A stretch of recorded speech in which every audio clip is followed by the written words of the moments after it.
মা, ও মা, দেখো বাইরে কত সুন্দর বৃষ্টি পড়ছে। দাঁড়িয়ে দাঁড়িয়ে বৃষ্টি দেখতে আমার খুব ভালো লাগছে। ঠিক বলেছিস তুই রানী, ছোটবেলায় আমারও এমন দাঁড়িয়ে দাঁড়িয়ে বৃষ্টি দেখতে খুব মজা লাগতো। আহা, ছোটবেলার সেই দিনগুলোর কথা মনে পড়ে যাচ্ছে। এমন বৃষ্টির দিনে তোর দাদাভাই আমার হাতের রুটির মাংস খেতে খুব ভালোবাসতো। আগের দিনে এমন সময় তোর দাদুভাই মাংস আসতো আর আমি রুটি বানিয়ে দিতাম। উনি খেয়ে আমার হাতের মাংস রান্নার কী প্রশংসাটাই করত।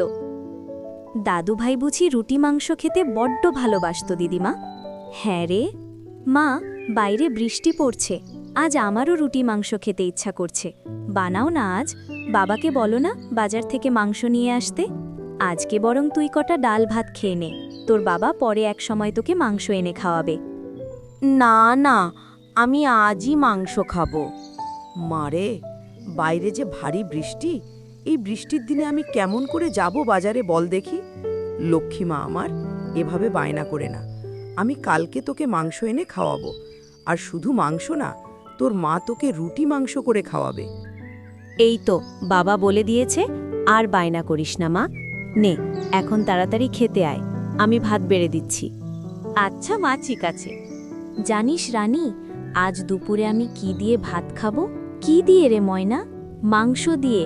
আমার বাবা কাল হাট থেকে মাংস নিয়ে এসেছে, আর মা মাংসের তরকারি রান্না করেছে দুপুরবেলা। আমি মাংসের ঝোল দিয়ে গরম গরম ভাত খাবো। আমার বাবাও বলেছে কালকে দুপুরে মাংস নিয়ে আসবে, তারপর আমরাও মাংসের ঝোল আর রুটি খাবো। বুঝলি রে ময়না?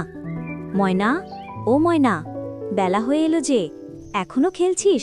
আয় আয় তাড়াতাড়ি, খেতে আয়, মাংসের তরকারি ঠান্ডা হয়ে যাবে। হ্যাঁ হ্যাঁ, আসছি মা, রানীর সাথে একটু খেলেই চলে আসব। রানী? আবার রানীর সাথে খেলছিস তুই? তোকে না কতদিন বলেছি তুই রানীর সাথে খেলবি না? আয় আয়, তাড়াতাড়ি আয়, মাংস দিয়ে ভাত খাবি আয়। কেন মা, রানীর সাথে খেললে কি হয়?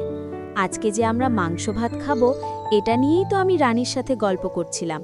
ওর বাবাও নাকি বাজার থেকে মাংস আনবে বলেছে। হয়েছে, থাম তুই।